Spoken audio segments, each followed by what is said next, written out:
Welcome back to Maheshwar. ఈరోజు మనం గోంగూర పండుమిర్చి రోటి పచ్చడి చేసుకుందామండి. అది వేడివేడి అన్నంలో నెయ్యి వేసుకుని తింటే చాలా బాగుంటుంది.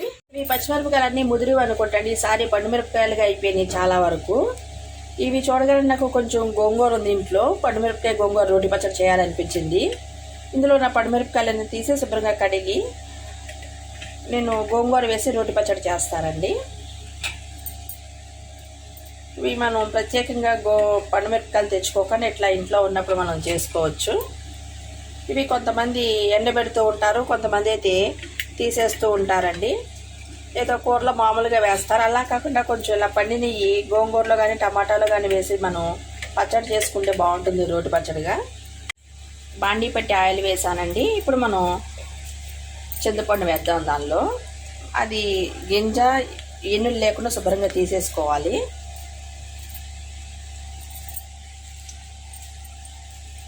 దానిలో శుభ్రంగా కడిగి పెట్టుకున్న గోంగూర నేను ఒక 4-5 కట్టలు గోంగూర తీసుకున్నాను. అది చిన్న కట్టలుగా ఉన్నాయండి. ఒక 5 కట్టలు, మామూలు అయితే ఒక 4 కట్టలుగా వస్తుంది.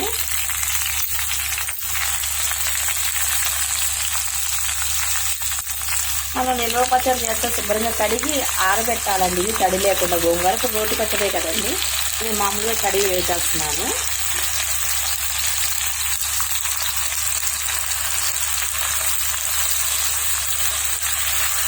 గోంగూర త్వరగానే మగ్గిపోతుంది.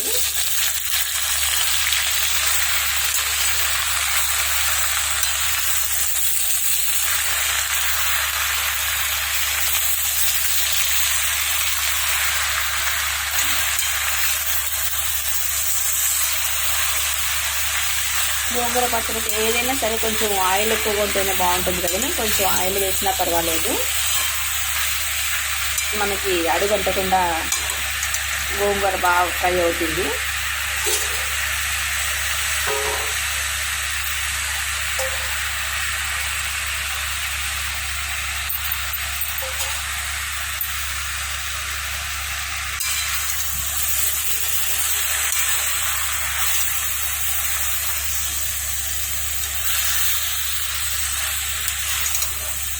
ఇది నిల్వ పచ్చడిలా కాకుండా ఎప్పటికప్పుడు పండుమిరపకాయలు ఉన్నప్పుడు ఇట్లా చేసుకోవచ్చండి, బాగుంటుంది.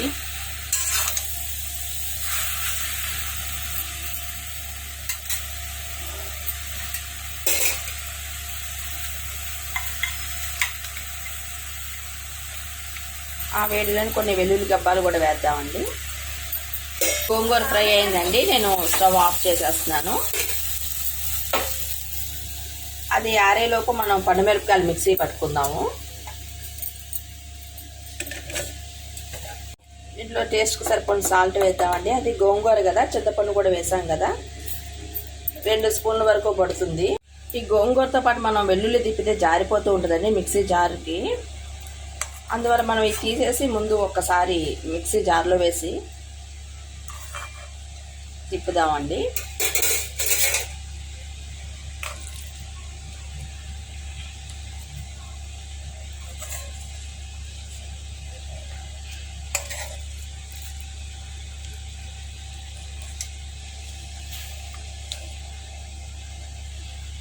ముందు ఇది తిప్పేసిన తర్వాత గోంగూర వేసి తిప్పుతామండి. చూసారు కదా కచ్చాబద్దగా నలిగింది. ఇందులో కాస్త జీలకర్ర వేస్తున్నాను. అలాగే గోంగూర ఆరిపోయింది కదండి, గోంగూర కూడా దీనిలో వేసి మనం మిక్సీ పడదాం.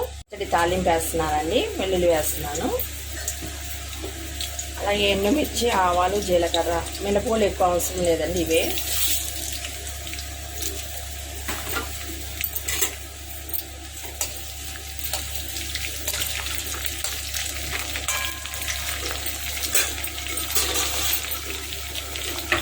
కరివేపాకు కూడా వేద్దాము.